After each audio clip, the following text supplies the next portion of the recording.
Hello everyone, this is CA Payal Shrimal और आज हम लोग डिस्कस करने वाले हैं audit marathon revision series for inter May 24 में ऑडिट का आखिरी चैप्टर जिसका नाम है ethics and terms of audit engagement. बड़ा ही प्यारा सा चैप्टर है और इसके अंदर में कुछ अलग अलग टॉपिक्स कवर्ड है जो मोटा मोटी सारे ही एथिक्स से रिलेटेड है। दो स्टैंडर्ड्स भी कवर हो जाते हैं, SQC 1 और SA 220, क्योंकि दोनों ही अगेन ऑडिट क्वालिटी और एथिक्स की बात करते हैं। एथिक्स बोले तो क्या, एथिक्स का कोई प्रॉपर मीनिंग नहीं है, क्योंकि एथिक्स क्या है? एथिक्स आर मॉरल प्रिंसिपल्स जो एक इंसान का बिहेवियर गवर्न करते हैं। ये आपकी हैबिट में जुड़कर आपका हिस्सा बन जाते हैं and these are science of morals. क्या जरूरत थी प्रोफेशनल एथिक्स जैसी चीज चार्टर्ड अकाउंटेंसी जैसे कोर्स में डालने की? तो देखिए, आप जब चार्टर्ड अकाउंटेंट बनेंगे ना, लोग आप पे बहुत भरोसा करेंगे, तो पब्लिक इंटरेस्ट में आप काम करें ऐसी आपकी रिस्पॉन्सिबिलिटी बन जाती है। सरकार आप पे विश्वास करती है, हर जगह बोलती है देखो कोई भी डॉक्यूमेंट में CA का साइन करवा के ले आओ तो हम विश्वास कर लेंगे। क्लाइंट आपका विश्वास करता है, टैक्स अथॉरिटीज़ आपकी बातों में आ जाते हैं, एम्प्लॉयज़ विश्वास करते हैं, इन्वेस्टर्स, ये सब लोग ट्रस्ट करते हैं चार्टर्ड अकाउंटेंट्स को। देयरफॉर यूजर्स को सिक्योर फील करवाने के लिए इंस्टीट्यूट को भी लगा नहीं यार, कोड ऑफ एथिक्स तो होना चाहिए। तो इसीलिए चार्टर्ड अकाउंटेंट्स हमारे देश में फंडामेंटल प्रिंसिपल्स फॉलो करते हैं। 5 फंडामेंटल प्रिंसिपल्स होते हैं जिसके बारे में मैं अभी आपको बताऊंगी। कोड ऑफ एथिक्स के अंदर ही ये फंडामेंटल प्रिंसिपल्स देके रखे हुए हैं। नहीं फॉलो किया तो क्या? नहीं फॉलो किया तो डिसिप्लिनरी मैकेनिज्म में पकड़े जाओगे, फाइन लगेगी यानी चंपत, मेंबरशिप या तो सस्पेंड कर दी जाएगी या फिर आपको निकाला भी जा सकता है। बताइए, इतनी मेहनत करके 5 साल के लिए जो है आप मेहनत करके पढ़कर बनते हैं CA और फिर 10 साल के लिए आपका नाम काट देते हैं, तो फिर क्या मतलब? अब एक चार्टर्ड अकाउंटेंट के लिए, एक प्रोफेशनल के लिए ऑडिट करने की 2 अप्रोच हो सकती है। एक हो सकती है प्रिंसिपल बेस्ड अप्रोच, एक हो सकती है रूल बेस्ड अप्रोच। अब अगर आप प्रिंसिपल बेस्ड अप्रोच की बात करेंगे ना, तो ये बहुत एथिकल बोलेगा कि भैया हर जजमेंट और हर सिचुएशन में कानून तो नहीं लग सकता ना। यही तो लीगल की प्रॉब्लम है। लीगल क्या कहता है? हर रूल को स्ट्रिक्टली फॉलो करो। तो ये बड़ा नैरो सा हो जाता है और इसमें एथिक्स कहीं ना कहीं ओवरलुक हो जाते हैं और बहुत रिजिड भी बन जाता है और सारी प्रैक्टिकल सिचुएशंस इससे कवर नहीं हो सकती। तो इंसान ने ज़्यादा प्रिंसिपल बेस्ड होना चाहिए, एथिक्स के साथ ज़्यादा कंप्लायंस करनी चाहिए, क्योंकि एथिक्स में क्या है ना, हम लोग अपना खुद का जजमेंट लगा के सोच सकते हैं कहाँ पर कैसे बिहेव करना चाहिए। और इंसान की नॉलेज और स्किल, एक CA के पास नॉलेज और स्किल भी होती है क्योंकि वो इतनी पढ़ाई कर रहा होता है और आर्टिकलशिप के दौरान इतनी सारी प्रैक्टिकल चीज़ें करके उसमें प्रोफेशनल जजमेंट भी आ ही जाती है। अब हम लोग डिस्कस करने वाले हैं 5 फंडामेंटल प्रिंसिपल्स जो बन जाता है बेसिक CA के एथिक्स का। कैसा होना चाहिए एक chartered accountant? 5 fundamental principles follow करने वाला होना चाहिए, जिसमें सबसे पहला फंडामेंटल प्रिंसिपल है इंटेग्रिटी। आप एकदम स्ट्रेट फॉरवर्ड और ऑनेस्ट होने चाहिए, एकदम सच्चे, और कभी भी जानबूझकर ऐसी रिपोर्ट्स के साथ मत एसोसिएट होना जिसमें कुछ ना कुछ गलत स्टेटमेंट हो या वही किसी ने कोई नेग्लिजेंट इन्फॉर्मेशन दे दी हो कि भाई क्या ही फर्क पड़ता है, चल रहा है, या कोई इन्फॉर्मेशन ओमिटेड हो। ऐसे में अगर आप गलती से एसोसिएट हो भी गए तो फटाक से अपना नाम हटा के डिसएसोसिएट हो जाओ, या फिर एक काम करो, नेगेटिव रिपोर्ट दे दो, डिसएसोसिएट हो जाओ या फिर मॉडिफाइड रिपोर्ट दे दो, तो आप बच जाओगे, वरना आप गलत फंडामेंटल प्रिंसिपल्स के साइड पे आ जाओगे। दूसरा, एक चार्टर्ड अकाउंटेंट कैसा होना चाहिए? बिल्कुल ऑब्जेक्टिव होना चाहिए, कोई कॉम्प्रोमाइज़ नहीं चाहिए हमें किसी के बायस में, अपने खुद के कॉन्फ्लिक्ट ऑफ इंटरेस्ट में या किसी के अंडर अनड्यू इन्फ्लुएंस में आकर आप अपनी जजमेंट मत कॉम्प्रोमाइज़ करिए, ये हमारी रिक्वेस्ट है ऑब्जेक्टिविटी के केस में। देन आता है प्रोफेशनल कॉम्पिटेंस और ड्यू केयर। एक चार्टर्ड अकाउंटेंट कॉम्पिटेंट तो होना चाहिए ना। आपकी एग्जाम 10 साल पहले क्लियर हो गई थी, उसके बाद आपने कभी देखा ही नहीं कि भैया अपडेट्स में GST में क्या आया है, कानून में क्या अपडेट्स आए हैं, टैक्स में क्या अमेंडमेंट आया है, नया बजट कौन सा क्या बातें करता है। तो आप अगर नॉलेज या स्किल मेंटेन ही नहीं कर पा रहे हैं तो आप अच्छी सर्विस ही नहीं दे पाएंगे। एंड कभी भी क्या होता है ना, नॉलेज की बात नहीं है, इंसान ने सतर्क भी रहना चाहिए। कभी कभी क्या होता है ना, you are very knowledgeable but while delivering the service आप थोड़े नेग्लिजेंट हो जाते हो, थोड़ा लाइटली ले लेते हो आप अपने काम को। तो डिलीजेंटली आदमी को काम करना है, सारे स्टैंडर्ड्स फॉलो करने हैं उसको। तो प्रोफेशनल कॉम्पिटेंस भी रखनी है, मतलब अपने आप को अपग्रेड करते रहिए, और ड्यू केयर भी रखनी है, मतलब बहुत सोच समझ के आपको काम करना है, काम करते वक्त बहुत सतर्कता आपको हमेशा मेंटेन करनी है। देन अगला पॉइंट आता है आपका कॉन्फिडेंशियलिटी। अगर मैं कॉन्फिडेंशियलिटी की बात करूँ तो एक चार्टर्ड अकाउंटेंट कैसा होना चाहिए? चार्टर्ड अकाउंटेंट शुड बी सच, जो कहीं से कुछ भी सुनकर आए अपने अंदर ही संभाले, किसी को कुछ नहीं बताए, पानी का घूंट लगाए और अपने अंदर बात रख ले। मतलब आपको अपने बिजनेस के रिश्तों में, प्रोफेशनल रिश्तों में या एम्प्लॉयमेंट के रिश्तों में कोई भी इंफॉर्मेशन पता चली तो ऐसा नहीं कि ओहो आज तो मैं जो है गॉसिप करूंगा या I have got new topics for spilling the T, ऐसा कुछ नहीं करना है आपको। व्हाट्स द टी वाली डिस्कशंस नहीं करनी है आपको, कॉन्फिडेंशियलिटी मेंटेन करना है। ऐसा नहीं मैंने तो सिर्फ मेरे फ्रेंड को बताया, मेरे फ्रेंड ने तो सिर्फ अपने फ्रेंड को बताया, ये मान लिया जाएगा अगर सीए को कोई बात बताई जा रही है कि वो थर्ड पार्टी को कभी नहीं बताएगा। लेकिन कभी नहीं बताएगा इसका तो ये मतलब हो गया कि कोई भी आके सीए को कन्फेस कर सकता है भैया कि मैं जो है इतने बड़ा फ्रॉड करके आया हूँ, तो क्या वो सीए ऐसी बात अपने अंदर रख ले? नहीं। तो कुछ ऐसे हालात होते हैं जहाँ पे मुंह खोलना पड़ता है, जहाँ डिस्क्लोजर अप्रोप्रिएट होता है। तो I am taking you through 3 such cases where disclosure is absolutely appropriate. 1, when law requires it. कानून कह रहा है बोल भाई, तो तू चुप क्यों रहेगा? तेरे को बोलना ही पड़ेगा। 2, कानून कह नहीं रहा है बोलने, कानून कह रहा है मैं रोक नहीं रहा हूँ, तुम बोल सकते हो। तो भाई इन्फॉर्मेशन किसकी है? देखिए जिस क्लाइंट के बारे में आप बता रहे हैं वो खुद चीख चीख के सबको अपनी कहानी बताते रहता है, तो फिर क्या प्रॉब्लम है? अगर क्लाइंट ने आपको ऑथराइज कर दिया और लॉ ने आपको रोका नहीं, तो आप कभी भी जा करके बिल्कुल वो डिस्क्लोजर कर सकते हो। अब ज़रूरी नहीं है ना कि आप प्रैक्टिसिंग सीए हो सकता है आप एक एम्प्लॉय सीए हो, इसलिए हर जगह ये लोग एम्प्लॉयर ऑर्गेनाइजेशन भी बोल देंगे। एक जगह तो ऐसी होती है जहाँ आपकी प्रोफेशनल ड्यूटी होती है, आपको बताना ही पड़ेगा, हक नहीं है, आपको बताना ही पड़ेगा। आपको कानून रोक भी नहीं रहा है और उल्टा कानून बोल रहा है बताना पड़ेगा। जैसे कि जब एक सीए की ऑडिट हो रही होती है, क्या बात कर रहे हो मैम, सीए तो ऑडिट करता है ना? नहीं, एक चार्टर्ड अकाउंटेंट भी अपनी सर्विसेज कैसे दे रहा है, उस केस में पीयर रिव्यू, क्वालिटी रिव्यू, नफरा की इन्वेस्टिगेशन, कोई और रेगुलेटरी बॉडी की इन्वेस्टिगेशन चल रही है, क्वालिटी रिव्यू बोर्ड आपके पीछे पड़ा है, तो आपको बताना ही पड़ेगा। उस केसेस में जो भी सवाल वो आपसे पूछेगा आपको जवाब देने पड़ेंगे। तो ये आपका चौथा पॉइंट था। एंड लास्टली आता है प्रोफेशनल बिहेवियर। भाई प्रोफेशनल बिहेवियर का मतलब क्या होता है? ऐसा नहीं कि भाई फर्म में आप ऑडिट करने पहुंचे और कैसा है तू मेरे यार, ऐसे गले में उसके हाथ डाल के बैठ गए, क्लाइंट के 4 आदमी आके आपको पीछे टपली लगा रहे हैं एंड कैसे भी बिहेवियर चल रहा है। जी नहीं, कानून का पालन होना चाहिए। ऐसी कोई हरकत मत करिए जिससे प्रोफेशन की डिस्क्रेडिट हो, मतलब बेइज्जती में आप आगे बढ़ गए, किसी और सीए को नीचा दिखा रहे हैं या अपनी ही फर्म की इतनी तारीफ कर रहे हैं कि अपने बारे में हम क्या बताएं, हम तो यहाँ के बेस्ट सीए फर्म है। इतनी सुपरलेटिव डिग्री आपको यूज़ नहीं करनी है। ऐसी कोई हरकत में आपको इंगेज नहीं होना है जिससे इंटेग्रिटी, ऑब्जेक्टिविटी या फिर इज्जत इंस्टीट्यूट की, इस प्रोफेशन की कहीं पर भी मिट्टी में मिले। क्योंकि आजकल की मीडिया कैसी है, they will not use your name first, they will say एक चार्टर्ड अकाउंटेंट ने ऐसा किया, तो बदनामी इंस्टीट्यूट की ज़्यादा होगी आपसे भी। तो इसीलिए वो लोग कह रहे हैं कि भैया प्रोफेशनली बिहेव करिए, आप लोग थोड़ा तमीज़ में ही रहिए। ये हो गए आपके 5 फंडामेंटल प्रिंसिपल्स। इसके बाद हम सीधा चलते हैं हमारे अगले टॉपिक पर, विच इज इंडिपेंडेंस। इंडिपेंडेंस बोले तो क्या? देखिए इंडिपेंडेंस बोले तो आज़ादी, बोलो आज़ादी। आज़ादी क्या है बेटा? ये जजमेंट है एक इंसान की, ये किसी भी और इंसान की विशेष के अंडर आकर काम नहीं कर रहा है, ये अपनी मर्जी का मालिक है, ये किसी और के दबाव में आकर कोई फैसला नहीं लेगा। अब एक्चुअली इंडिपेंडेंस एक ऐसी चीज़ है जिसको डिफाइन नहीं किया जा सकता, ये तो दिमाग की एक कंडीशन है, ये तो एक इंसान का पर्सनल कैरेक्टर है। आप कितनी भी इसके लिए डेफिनेशंस निकाल लो, इसकी कोई सुपरफिशियल डेफिनेशन ही होगी। तो अपने को सुपरफिशियल या विजिबल स्टैंडर्ड से कंफ्यूज नहीं होना।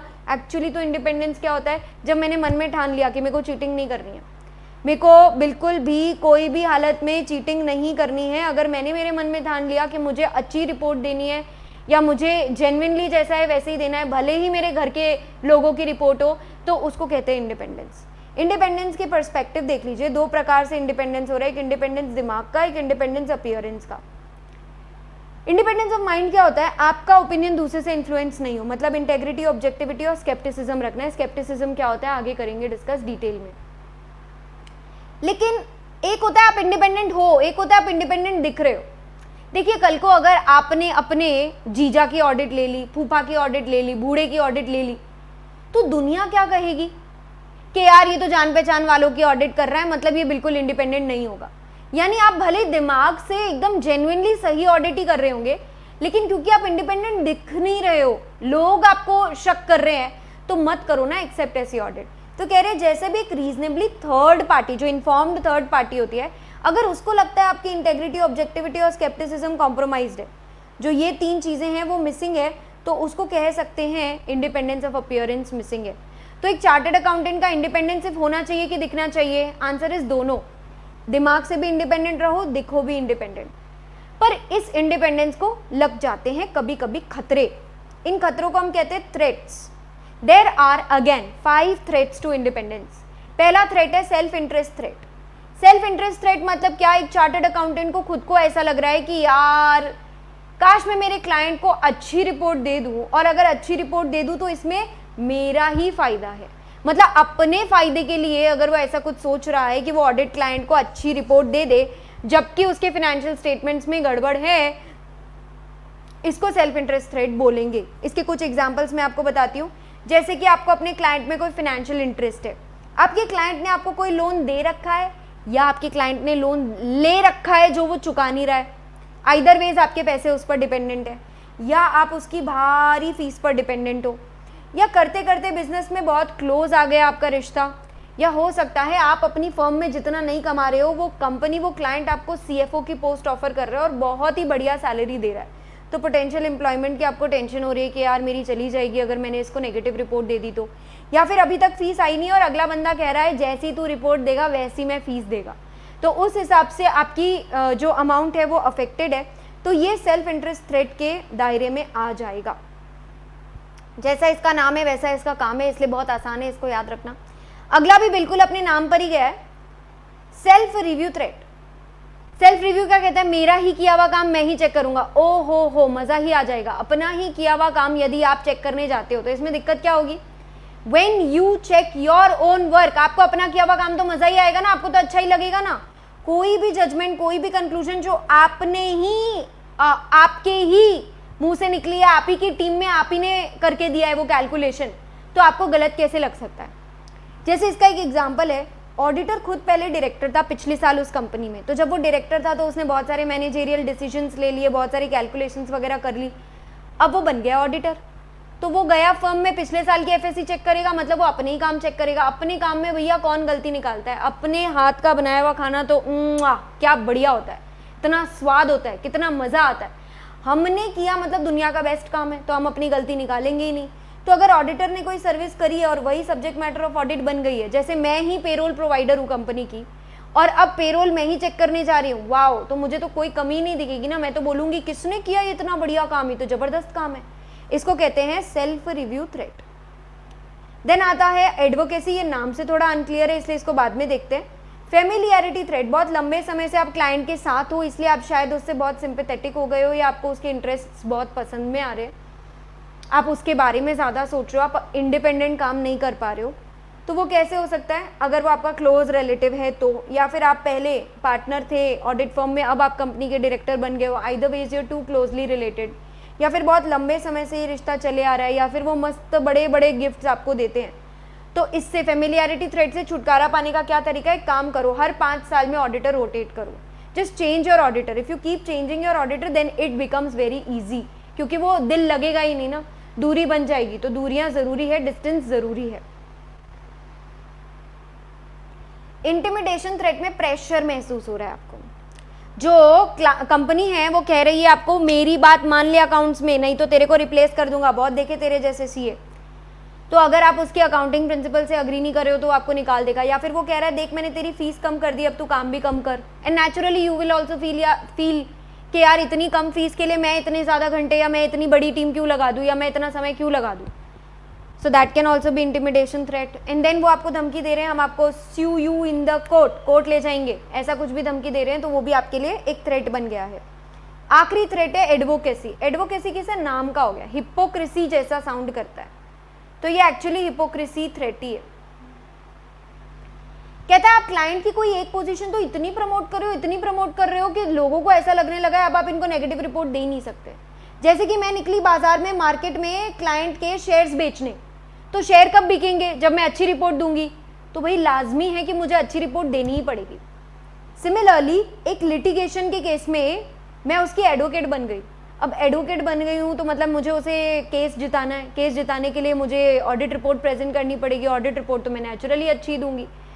तो यहाँ पे लोगों को ऐसा लग रहा है कि यार अच्छी नहीं भी होगी ना तो भी आप जानबूझ के दे दोगे, क्योंकि आप उसको कोई और पोजीशन में प्रमोट कर रहे हो और जिताना चाहते हो। ये हो गए आपके थ्रेट्स। अब लग गए अगर बाई चांस थ्रेट, तो फिर ऑडिट की लग जाएगी, इसीलिए सेफगार्ड्स लगाने ज़रूरी है।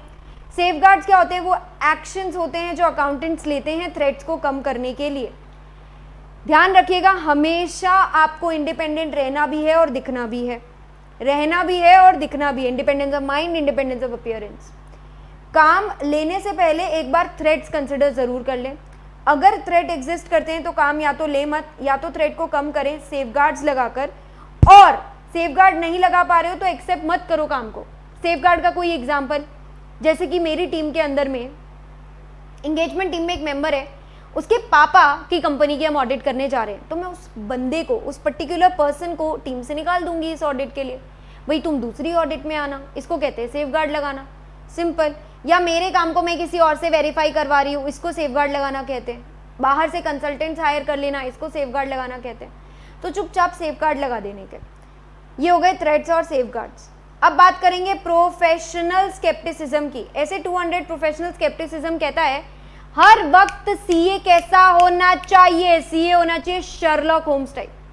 हर वक्त क्वेश्चनिंग माइंड, हर वक्त अलर्ट रहना है, हर केस में उसको किसी भी एविडेंस को लेना है तो बहुत ही क्रिटिकली असेस करना है। 3 वर्ड्स आपके दिमाग में आने चाहिए, questioning mind, alert to, critical assessment. Questioning mind, alert to and critical assessment. तो भैया हम अलर्ट किसको रहेंगे? अलर्ट अब तब लेना, रह जाना जब आपको कोई एक एविडेंस दिखा जो कुछ और कहता है और दूसरा एविडेंस कुछ और कहता है। तो ये बात तो पक्की रही कि दोनों में से एक एविडेंस गलत है। कॉन्ट्राडिक्टरी एविडेंस पकड़ा मतलब के पॉसिबिलिटी ऑफ फ्रॉड हो सकती है। डॉक्यूमेंट्स की रिलायबिलिटी पे भी शक चल पड़ा मेरा, मुझे एडिशनल ऑडिट प्रोसीजर करने की ज़रूरत है कि नहीं, ये सारी चीज़ों में मैं हमेशा स्केप्टिकल रहूँगी। 2 सबूत मिले, दोनों एक दूसरे से उल्टे हैं, शक। डॉक्यूमेंट्स रिलायबल है कि नहीं, शक। पॉसिबल फ्रॉड की संभावना है कि नहीं, शक। इंडिकेटर्स दिखे तो मुझे और शक करना ही है। एंड एडिशनल ऑडिट प्रोसीजर करूँ क्या? देखो स्टैंडर्ड्स तो बेयर मिनिमम बता देते हैं कि इतना इतना ऑडिट प्रोसीजर कर लो, पर वो तो बेयर मिनिमम है ना, आपको शायद और 2 ऑडिट प्रोसीजर अपनी तरफ से करने चाहिए। तो इसको कहते हैं प्रोफेशनली स्केप्टिकल रहना। देखिए ज़्यादा सतर्क रहोगे तो होगा क्या? अनयूजुअल सर्कमस्टांस आपके से पास से छूटेंगे नहीं, गलत सलत कंक्लूजन पे पहुंचोगे नहीं, बहुत ओवर जनरलाइज नहीं करोगे, गलत सलत अजम्पशन पे भी नहीं पहुंचोगे, हमेशा एनटीई ऑफ एपी भी सही रहेगा और रिजल्ट भी बराबर तरीके से इवैल्यूएट कर पाओगे। अब मैंने कह दिया अलर्ट रहना, अलर्ट रहना, इसका ये मतलब नहीं है कोई भी डॉक्यूमेंट हाथ में उठाया ये तो फेक लग रहा है, जी नहीं। Every record will be accepted as genuine. शक हुआ और लग रहा है फ्रॉड की चांस, तभी इन्वेस्टिगेट करना, तभी ऑडिट प्रोसीजर ज़्यादा करना, वरना चलेगा। अब मान लेते हैं आप किसी एग्जिस्टिंग मैनेजमेंट का ही ऑडिट करने जा रहे हो, जिनका आपने पिछले साल भी ऑडिट कर रखा है, तो आपको अच्छे से पता है अरे ये तो मैनेजमेंट बहुत रिलायबल है, तो बहुत मतलब भगवान के बंदे, बहुत ऑनेस्ट लोग हैं, तो डिसरिगार्ड मत करो। हाँ ठीक है, ऑनेस्ट लोग हैं, सही बात है, तो क्या मैं इस बार ऑडिट ही नहीं करूँ? सिर्फ उनकी शक्ल देख के ओहो हो राम लल्ला जैसी शक्ल है दे दूँ रिपोर्ट? नहीं, मुझे स्केप्टिसिज्म मेंटेन तो करना ही पड़ेगा। थे वो पास्ट में ऑनेस्ट, सही बात है, और मैं क्रेडिट भी करती हूँ इस बात को, मतलब मैं रिस्क भी कम समझूंगी, ऑडिट प्रोसीजर भी कम करूंगी, लेकिन इसका ये मतलब नहीं है मैं मेरी स्केप्टिसिज्म ही छोड़ दूं, क्योंकि जैसे मौसम बदलते हैं ना वैसे लोग भी बदल जाते हैं। अब हमारा बच गया है 3 standard, 210, SQC1 and SA 220। Let us first talk about SA 210। ये किसकी बात करता है? ये कहता है ऑडिट एक्सेप्ट करने से पहले जरा टर्म्स अग्री कर लेना। हर ऑडिट के पहले हम कुछ प्री कंडीशंस यानी शर्तें लगाते हैं, आपकी भी कुछ शर्तें रहेगी किसी भी अग्रीमेंट को एक्सेप्ट करने से पहले। नौकरी एक्सेप्ट करने से पहले जगह देखते हो, अमाउंट देखते हो, सोशल सर्कल कैसा मिलेगा, फैमिली के लिए टाइम कितना मिलेगा, घूमने को कितना मिलेगा, ये सब देखते हो। शादी करने से पहले सामने वाले की क्वालिफिकेशन देखते हो, परिवार कैसा है देखते हो, बैकग्राउंड चेक लगवाते हो। ये सब चीज़ें प्री कंडीशंस होती हैं, मतलब मैं हाँ तब बोलूँ जब मेरी दी गई लिस्ट पे टिक लगे। वैसे ही ऑडिट में कुछ टर्म्स होती हैं जिन पे टिक लगेगी तभी आप ऑडिट को हाँ बोलोगे। जैसे कि मैनेजमेंट जो FRF पे यूज़ करके फिनेंशियल स्टेटमेंट्स बना रहा है, जैसे कि शेड्यूल 3 और AS, क्या वो मुझे मंजूर है कि नहीं। दूसरा, क्या मैनेजमेंट एक्नॉलेज करता है और अंडरस्टैंड करता है खुद की रिस्पॉन्सिबिलिटी? क्या वो मुझे लिख के देने को तैयार है? तो क्या रिस्पॉन्सिबिलिटीज है मैनेजमेंट की? भैया 3 रिस्पॉन्सिबिलिटी है मैनेजमेंट की। पहली, एफएस प्रिपेयर करना एफआरएफ के हिसाब से। दूसरा, इंटरनल कंट्रोल लगा के देना। और तीसरा, ऑडिटर को unlimited access to all information, additional information and unrestricted access to people in the entity, ये प्रोवाइड करना है आपको। मतलब जो इन्फो वो पहली दफा मांगे, जो इन्फो वो एडिशनली मांगे, और अनरिस्ट्रिक्टेड एक्सेस टू पीपल, उसको जिससे जब जितने बजे इंक्वायरी करनी है, बात करनी है, उसे सारा मौका दे दो आप। तो अगर मैनेजमेंट ये सब चीज़ों के लिए हाँ बोलता है तब तो मैं ऑडिट एक्सेप्ट करूँ। अगर ये चीज़ें प्रेजेंट नहीं है तो I will go and discuss it with management. ओ क्या बात है, मैं नहीं कर रहा एक्सेप्ट। एफआरएफ अगर अनएक्सेप्टेबल निकला, मैं ऑडिट करूंगा ही नहीं, क्योंकि फिर ऑडिट करने का मतलब क्या है जब मुझे रिपोर्ट ही नेगेटिव देनी है। तो जब तूने शेड्यूल 3 नहीं माना, जब तूने एएस ही नहीं कंप्लाई करा, तो मेरा तो काम यही है ना, एफएस एफआरएफ से मैच करता है कि नहीं इज ऑडिट। जब तूने एफआरएफ एक्सेप्ट ही नहीं करा, माना ही नहीं, लगाया ही नहीं, तो मैं पहले ही आंसर दे दूं बिना ऑडिट के, गलत है तेरा एफएस। दूसरी बात, अगर मैनेजमेंट अपनी रिस्पॉन्सिबिलिटी पूरी नहीं कर रहा, मतलब यार देखो आगे चल के क्या होगा ना, मैनेजमेंट आपको एफएस नहीं देगा, इंटरनल कंट्रोल लगाएगा नहीं और आपको ये इन्फॉर्मेशन देगा नहीं। मतलब आगे चल के तुम्हें हाथ खड़े करके हर हर महादेव बोलना पड़ेगा, तुम्हारे पास सबूत बचेंगे नहीं, तुम्हारे पास इनफ एविडेंस नहीं होगा ओपिनियन देने के लिए। तो ऐसी ऑडिट क्यों एक्सेप्ट करनी। अब agreement on engagement terms, auditor जो है वो रिटन एंगेजमेंट लेटर एंटिटी को देता है आफ्टर एवरीथिंग इज एक्सेप्टेड। मान लेते हैं सब कुछ ठीक था और उसने एक्सेप्ट कर लिया, तो वो रिटन लेटर देगा। पहली कहानी ऐसी होगी जहां पे जॉब देने वाला नहीं, जॉब लेने वाला जॉब डिस्क्रिप्शन लिख कर दे रहा है। वर्टी कुछ ऐसा होता है ऑडिटर का, ऑडिटर लिख के देगा एंगेजमेंट लेटर एंटिटी को, जिसमें क्या क्या लिखा होगा। सबसे पहले तो ऑडिट की स्कोप क्या है, मैं क्या क्या चेक करूंगा, क्यों चेक करूंगा, ऑब्जेक्टिव और स्कोप बता दी ताकि आगे चल के कभी कंफ्यूजन नहीं आए। ऑडिटर की रिस्पॉन्सिबिलिटी क्या है, मतलब मैं मेरी रिस्पॉन्सिबिलिटी तो बता ही दूं, मैं तेरी ये ऊपर वाली रिस्पॉन्सिबिलिटी भी लिख कर दूंगा यहाँ पर। तो तेरी रिस्पॉन्सिबिलिटी, मेरी रिस्पॉन्सिबिलिटी। अब तू मुझे क्या देने वाला है और मैं तुझे क्या देने वाला हूँ। देखो मैनेजमेंट मुझे देने वाला है एफआरएफ वाला एफएस, तो एफआरएफ यहीं लिख लो, कल को वो मुकर गया अपनी बात से तो पहले ही लिख लो कि वो मुझे शेड्यूल 3 प्लस एएस वाले फाइनेंशियल स्टेटमेंट्स देगा। और मैं उसे कैसी रिपोर्ट देने वाला हूँ, देखिए हमारी रिपोर्ट ऐसे 700 के अंदर होती है, तो ऐसे 700 वाला कंटेंट आप चेप दो जो 12 एलिमेंट्स है कि हम अपनी ऑडिट रिपोर्ट कैसी देने वाले हैं।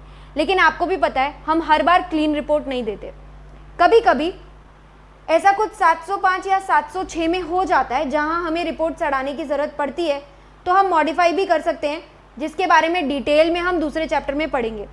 अब देखिए ऑब्वियसली मैं पूरा फॉर्म कंटेंट क्यों उठा कर दूँ, जब डिटेल में कहीं और में वो फॉर्म कंटेंट लिखा हुआ है तो मैं सिर्फ उसका रेफरेंस नंबर दे दूँ ना, लॉ नंबर बता दूँ, लॉ का नाम बता दूँ कि कौन से लॉ में दे रखा है। क्यों पूरा शेड्यूल 3 लिखना है आपको, आप सिर्फ रेफरेंस दे दो शेड्यूल 3। तो फिर इतना ही कहा है कंटेंट में क्या क्या आएगा।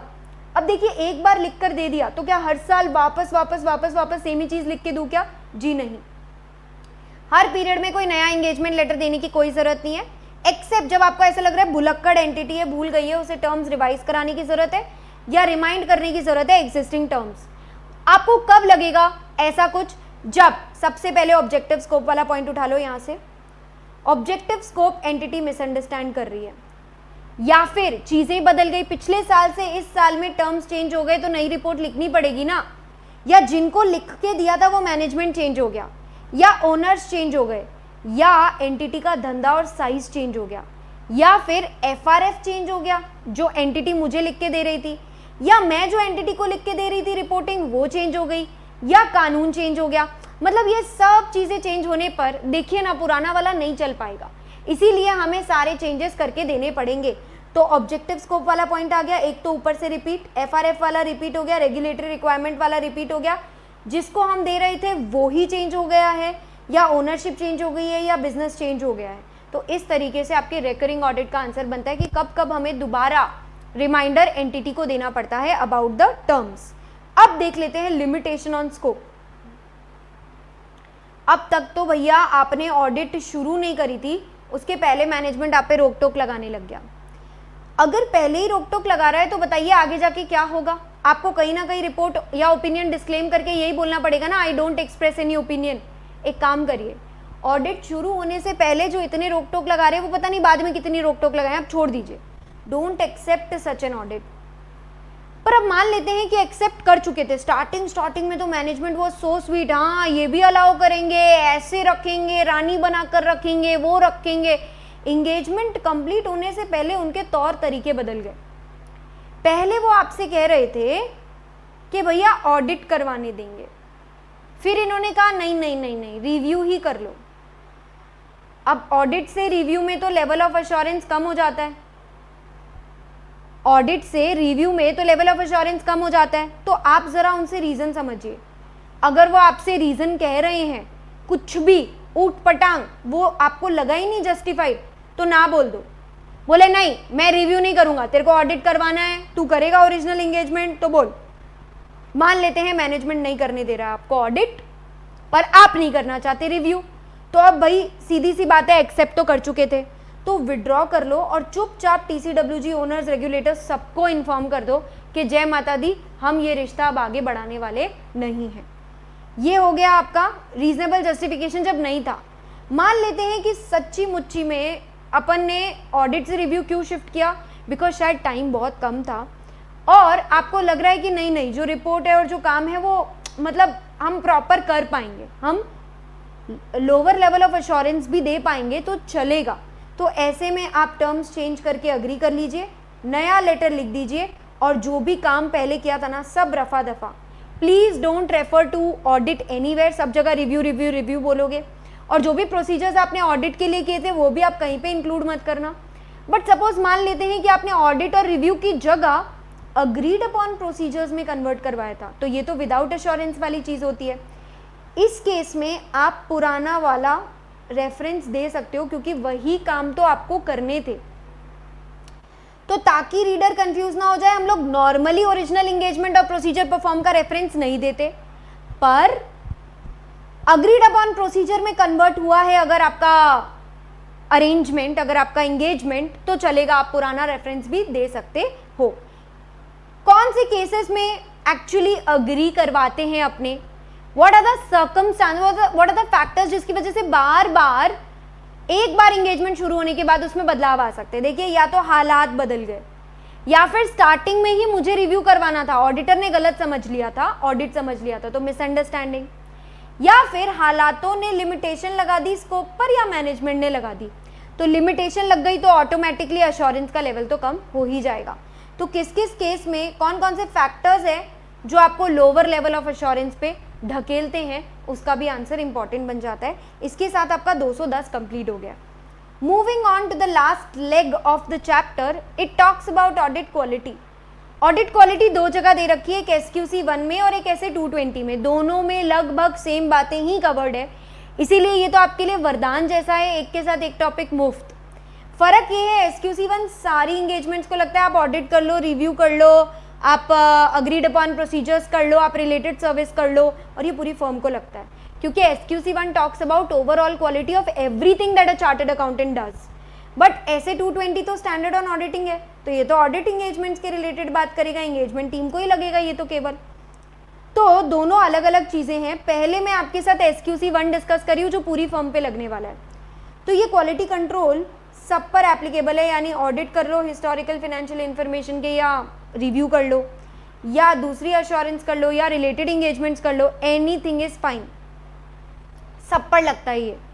ऑब्जेक्टिव क्या है इसका?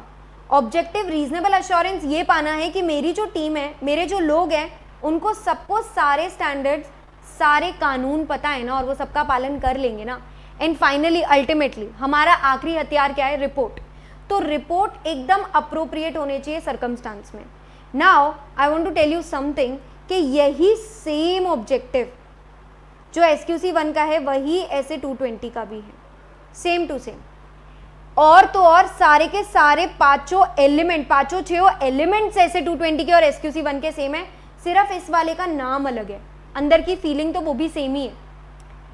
कह रहे हैं क्वालिटी कंट्रोल यानी ऐसी पॉलिसीज और ऐसे प्रोसीजर्स एक CA को अपनी फर्म में लगाने चाहिए जो लीडरशिप रिस्पॉन्सिबिलिटीज निभा पाए एंगेजमेंट पार्टनर। जो एथिकल रिक्वायरमेंट टीम में सारे वैसे ही लोग हो जो integrity, objectivity, professional due care, competence सब मान पाए। कोई भी इंगेजमेंट एक्सेप्ट करने से पहले देख लो कि क्या सामने वाले के साथ मेरी इंडिपेंडेंस खत्म तो नहीं हो गई है, कहीं हम वो ऑडिट अच्छे से कर तो पाएंगे कि नहीं कर पाएंगे, क्या मेरी टीम कॉम्पिटेंट है, केपेबल है, ढंग की रिपोर्ट दे पाएगी। फिर उसके बाद जब हम इंगेजमेंट करने जाते हैं तो उस इंगेजमेंट को डायरेक्ट करना, सुपरवाइज करना, रिव्यू करना, उसमें जितने भी लोग हैं उनको कोई तरीके से अगर वो अटक जाएं तो उनको कंसल्टेशन देना और अपना किया हुआ काम किसी बाहर वाले इंगेजमेंट क्वालिटी कंट्रोल रिव्यूअर से चेक करवाना, और फिर फाइनली देखना कि ये सारी पॉलिसीज अप टू डेट चल रही है कि नहीं। ये इतना पार्ट करते ही आपका SQC 1 खत्म हो जाएगा। और ऐसा हूबहू सेम ऐसे 220 है। If you don't believe me, I just match the headings right now. ऐसे 220 क्वालिटी कंट्रोल ये ऑडिट की बात करेगा। एलिमेंट्स, पहला लीडरशिप, दूसरा एथिकल, तीसरा acceptance continuance of client relationship, चौथा असाइनमेंट ऑफ ET जो ह्यूमन रिसोर्स वाले पॉइंट का नेम रीनेम हो गया था, and then monitoring, engagement performance, और लास्ट वाला है आपका मॉनिटरिंग। ठीक है,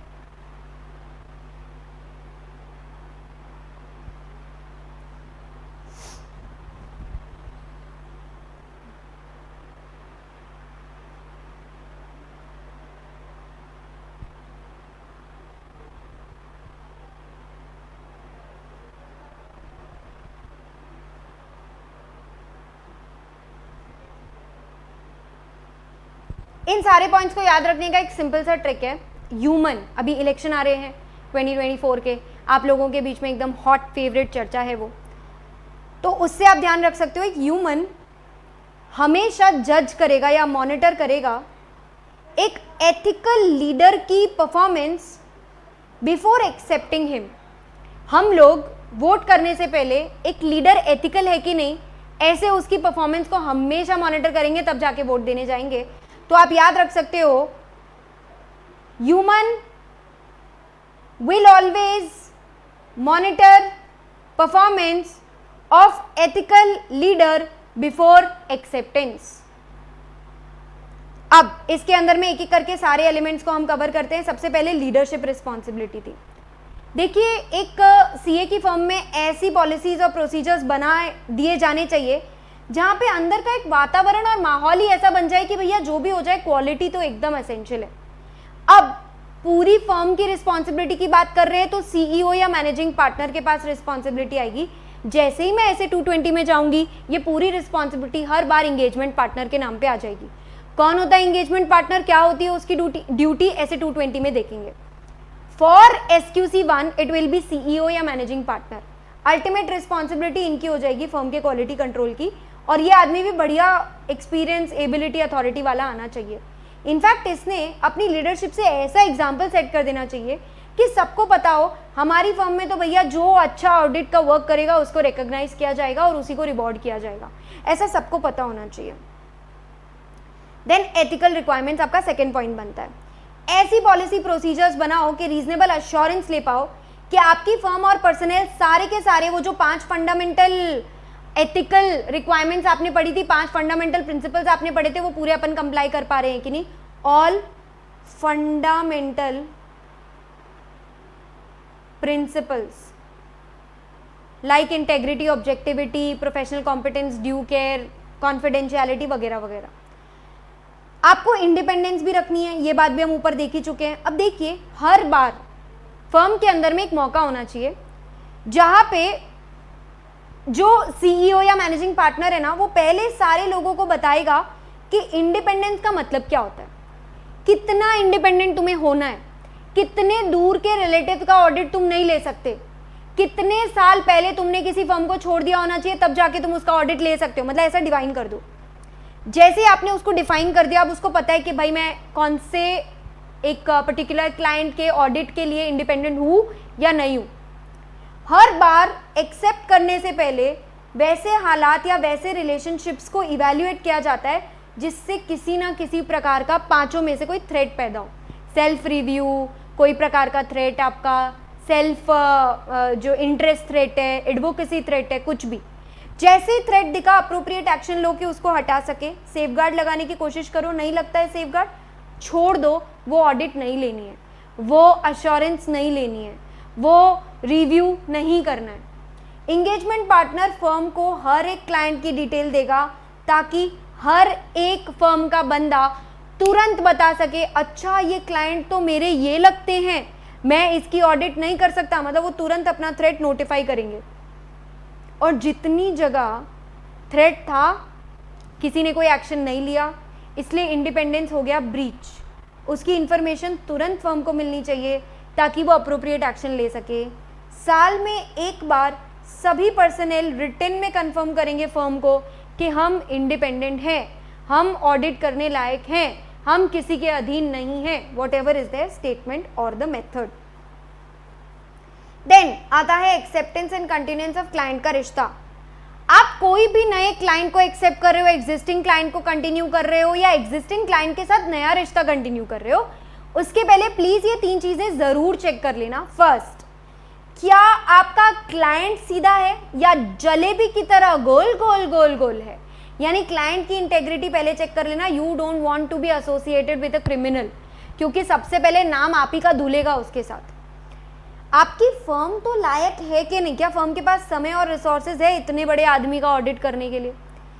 क्या आप एथिकल रिक्वायरमेंट्स मान पाओगे, 5 ऑब्जेक्टिविटी, इंटेग्रिटी, प्रोफेशनल कॉम्पिटेंस और आपके इंडिपेंडेंस रिक्वायरमेंट्स मान पाओगे कि नहीं? अगर इसमें कोई भी इशू आइडेंटिफाई हुआ है तो एक्सेप्ट करोगे या कंटिन्यू करोगे?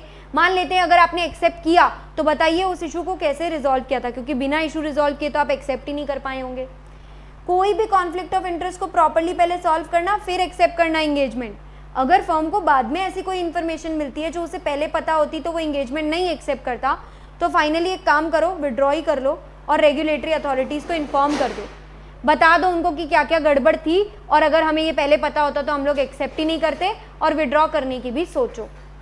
अब इसमें देखते हैं मैटर्स, जो एक बहुत इंपॉर्टेंट आंसर आपका बन जाता है कि जब जब क्लाइंट की इंटेग्रिटी हमें चेक करनी होती है, whenever we want to check the integrity of the client, तो क्या क्या चीजें ध्यान में रखिएगा। देखिए, सबसे पहले ये देखिएगा कि आपका जो क्लाइंट है उसका नेचर कैसा है, उसका एटीट्यूड कैसा है, क्या ये बहुत अग्रेसिव है?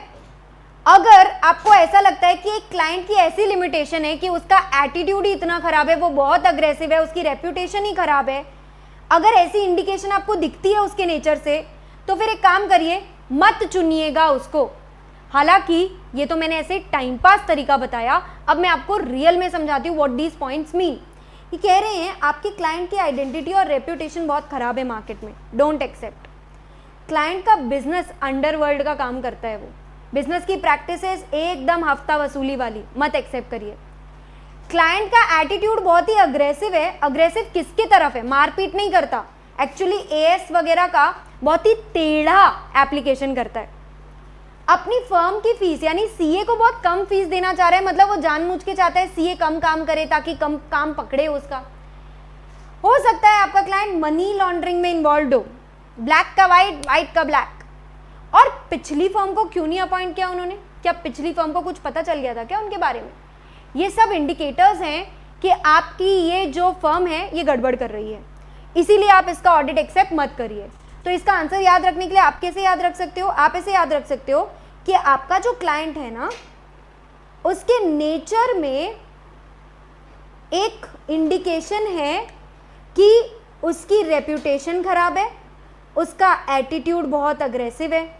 आपके क्लाइंट के नेचर में एक लिमिटेशन है, आपके क्लाइंट के नेचर में एक लिमिटेशन है कि उसका रेप्यूटेशन बहुत ख़राब है, उसका एटीट्यूड बहुत अग्रेसिव है, इसीलिए आप मत अपॉइंट हुई है, नॉन अपॉइंट, इसीलिए मत अपॉइंट हुई है। तो ये एक तरीका हो गया सिर्फ इसको ध्यान रखने का, बाकी इसका आंसर तो हमने डिस्कस कर लिया है।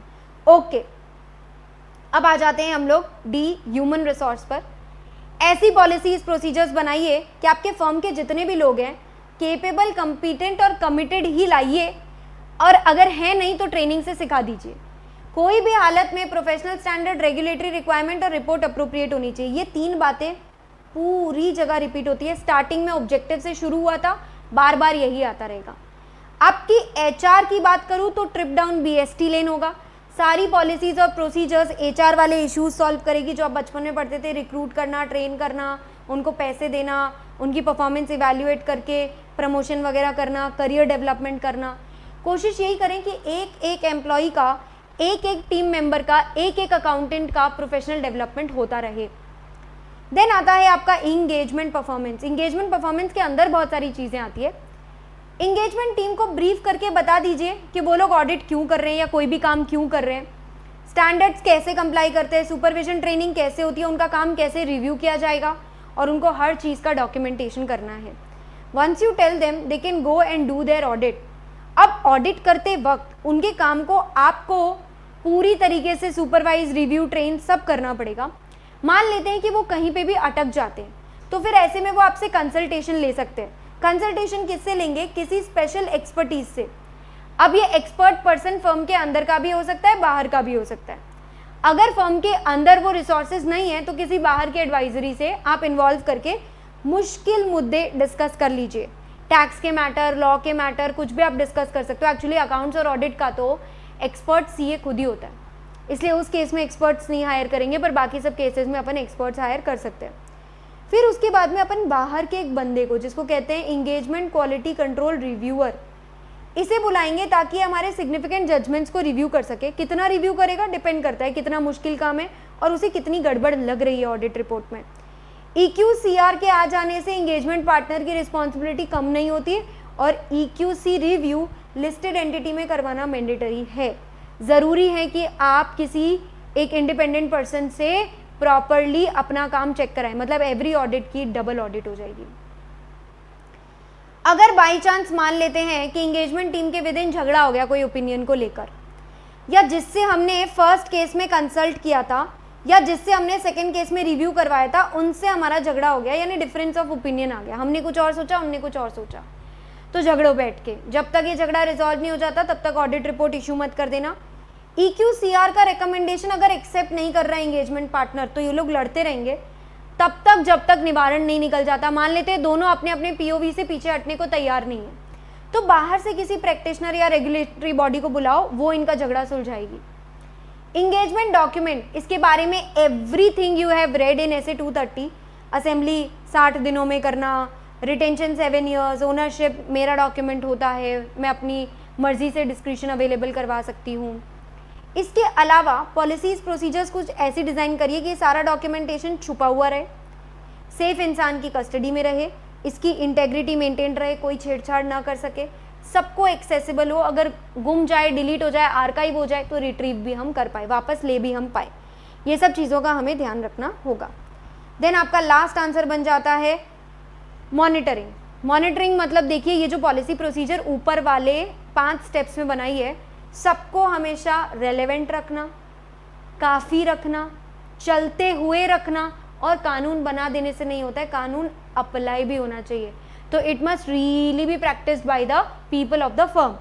मैं कैसे पता करूं कि रेलेवेंट है कि नहीं, एडिक्वेट है कि नहीं? भाई तुम कभी कभी ना इसका चलते काम में इवैल्यूएशन कर लो, जिसको कहते हैं ऑनगोइंग इवैल्यूएशन, या फिर एक काम करो, काम धंधा बंद करो, 4 महीने 3 महीने बाद एक प्रॉपर पीरियोडिक इंस्पेक्शन करो। आप किसी भी एक इंगेजमेंट उठाकर देखो क्या उसके अंदर ये सारी चीज़ें हुई थी कि नहीं, डॉक्यूमेंटेशन बराबर था कि नहीं, कंसल्टेशन लिया था कि नहीं लिया था, और एक्सेप्ट करने से पहले सारी चीज़ें कंसिडर की थी कि नहीं की थी। इस तरीके से आप बराबर आउटकम पे पहुंच पाओगे। Then comes the last topic of the chapter SA 220, जिसके बारे में वैसे तो आप सब कुछ ऑलरेडी पढ़ चुके हो, पर इसका एक आंसर लीडरशिप वाला इंपॉर्टेंट है, वो रह गया। देखिए, CEO और मैनेजिंग पार्टनर SQC 1 में पूरे फर्म की क्वालिटी कंट्रोल की रिस्पॉन्सिबिलिटी ले रहे थे, लेकिन हर ऑडिट में होती है एक इंगेजमेंट टीम और एक होता है उनका लीडर, जिसको हम कहते हैं इंगेजमेंट पार्टनर। नाम पे मत जाइएगा, क्योंकि ये पार्टनर कोई नॉर्मल CA भी हो सकता है। CA होना ज़रूरी है, प्रैक्टिस में होना ज़रूरी है, मतलब एम्प्लॉय भी हो सकता है, पर ये एक पूरी परफॉर्मेंस का जिम्मा उठा लेता है, रिपोर्ट भी इसके भरोसे होती है और इसके पास अप्रोप्रिएट अथॉरिटी होती है ये करने की। अब इंगेजमेंट पार्टनर अपनी टीम को लेके किस बात पर एम्फेसाइज करेगा लीडरशिप में?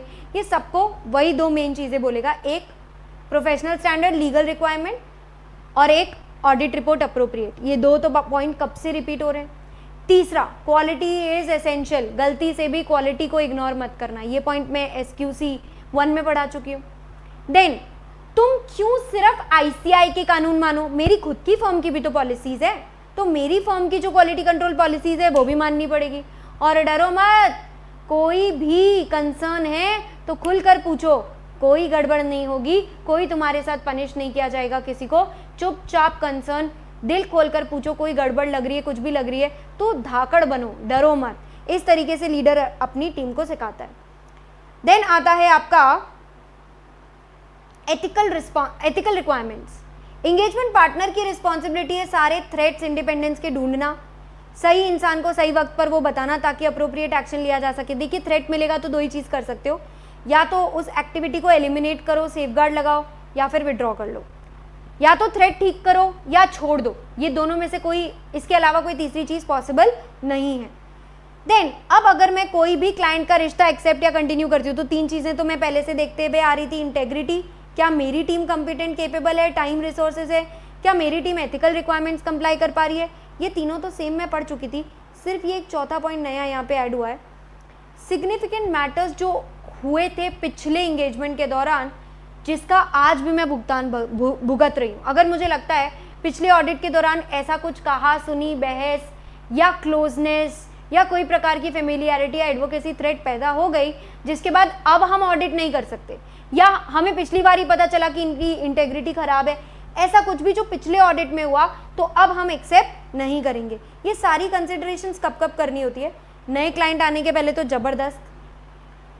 एग्जिस्टिंग एंगेजमेंट जो खत्म हो गई है अब आप उसे नए सिरे से कंटिन्यू कर रहे हो तो, एग्जिस्टिंग क्लाइंट के साथ नया एंगेजमेंट एंटर कर रहे हो तो भी आपको ये करना पड़ेगा। अब असाइनमेंट ऑफ ईटी वाला जो पॉइंट है इसके अंदर में तो सेम वो एचआर वाले ही पॉइंट्स है, आपको बस देख लेना है आपकी टीम कॉम्पिटेंट केपेबल है कि नहीं, स्टैंडर्ड्स और लीगल रिक्वायरमेंट्स कंप्लाई करके एंगेजमेंट कर पाएगी कि नहीं, रिपोर्ट अप्रोप्रिएट दे पाएगी कि नहीं। एंगेजमेंट परफॉर्मेंस में कंसल्टेशन वाला पॉइंट सेम है, डिफरेंस ऑफ ओपिनियन वाला पॉइंट सेम है, EQ CR वाला भी सेम ही था, review direction supervision everything was almost similar. देखिए एंगेजमेंट पार्टनर रिस्पॉन्सिबल होता है, EP रिस्पॉन्सिबल होता है, EP रिस्पॉन्सिबल होता है, हर पॉइंट में EP आएगा यहाँ पे, क्योंकि यहाँ managing partner is engagement partner, यहाँ पे CEO नहीं आएगा। तो डायरेक्शन सुपरविजन परफॉर्मेंस के लिए एंगेजमेंट पार्टनर रिस्पॉन्सिबल है, वही दोनों पॉइंट रिपीट हो गए। स्टैंडर्ड्स और रेगुलेटरी रिक्वायरमेंट्स कंप्लाई होनी चाहिए, ऑडिट रिपोर्ट अप्रोप्रिएट होना चाहिए। रिव्यू किस बात का करेगा भाई? जो डॉक्यूमेंट तुम बना के आएगे, तुम जो ऑडिट प्रोसीजर्स करके आओगे, सबूत इकट्ठा करके आओगे, उसी का तो वो रिव्यू करेगा ना, कंक्लूजन बराबर है कि नहीं इसी का तो रिव्यू कर पाएगा। अब EQ CR अपॉइंट हुआ कि नहीं ये एंगेजमेंट पार्टनर डिटरमाइन करेगा, वो अपॉइंट खुद नहीं करेगा, सिर्फ डिटरमाइन करेगा अपॉइंट हुआ कि नहीं हुआ। उसके साथ बैठकर सिग्निफिकेंट मुद्दे डिस्कस करेगा और तब तक ऑडिट रिपोर्ट में डेट मत डालना जब तक EQC कंप्लीट नहीं हो जाता। ये सेम बात SQC 1 में भी पढ़ी थी, लिस्टेड कंपनीज को मैंडेटरी होता है, ये बात भी उधर ही पढ़ ली थी, तो बार बार सेम चीज़ नहीं पढ़नी है। डिफरेंस ऑफ ओपिनियन भी सेम है, किन 3 लोगों के बीच में हो सकता था। मॉनिटरिंग भी सेम है, सारी पॉलिसीज रेलेवेंट एडिक्वेट और चलते रहनी चाहिए। एंगेजमेंट पार्टनर चेक करेगा कि मॉनिटरिंग प्रोसेस के रिजल्ट में कहीं कोई डेफिशिएंसी आई है तो ऑडिट को कैसे अफेक्ट कर रहा है वो, मतलब कौन सा पार्ट खराब है। इज माई टीम बैड और is engagement performance not being monitored और is ethical requirement being compromise, क्या इशू है वो पता कर लेगा। फाइनली लास्ट में हम लोग डॉक्यूमेंटेशन कर लेंगे। डॉक्यूमेंटेशन में क्या क्या इशू आइडेंटिफाई हुआ था एथिकल रिक्वायरमेंट्स के साथ, उसे कैसे सॉल्व किया गया, इंडिपेंडेंस रिक्वायरमेंट्स की कंप्लायंस, एक्सेप्टेंस कंटिन्यूएंस की कंप्लायंस और कंसल्टेशंस किससे ली थी, कैसी ली थी, कब ली थी और किस कंक्लूजन पे हम पहुंचे थे। इसके साथ हमारा पूरा का पूरा चैप्टर 11 यहाँ पे होता है कंप्लीट। इसकी लिंक आपको टेलीग्राम चैनल पे मिल जाएगी और वहाँ पर स्टार मार्क्ड रहेंगे रेड से क्वेश्चंस जो एग्जाम में पूछे गए हैं। There have been a lot of internal changes in this chapter, SQC 1 properly introduce किया गया है इसके अंदर में, और बहुत सारे आंसर्स ऐसे भी होंगे जो पहले MTP RTP में थे पर अब रेलेवेंट नहीं रहे, हट भी गए होंगे। तो अकॉर्डिंगली मोटा मोटी एवरीथिंग जिसमें पॉइंट्स है वो आपके एग्जाम के लिए इंपॉर्टेंट हो जाएगा। तो 4 पॉइंट्स याद रखने का टारगेट रखेंगे। All the best for your exam. See you in the next revision video. I'll try to upload as soon as possible, but making these notes actually takes some time. इसीलिए जितना जैसे जल्दी possible हो पाएगा I'll be uploading the next video. All the best. जो भी अगला video आपको चाहिए वो कमेंट में ज़रूर बताएं। Bye bye, take care.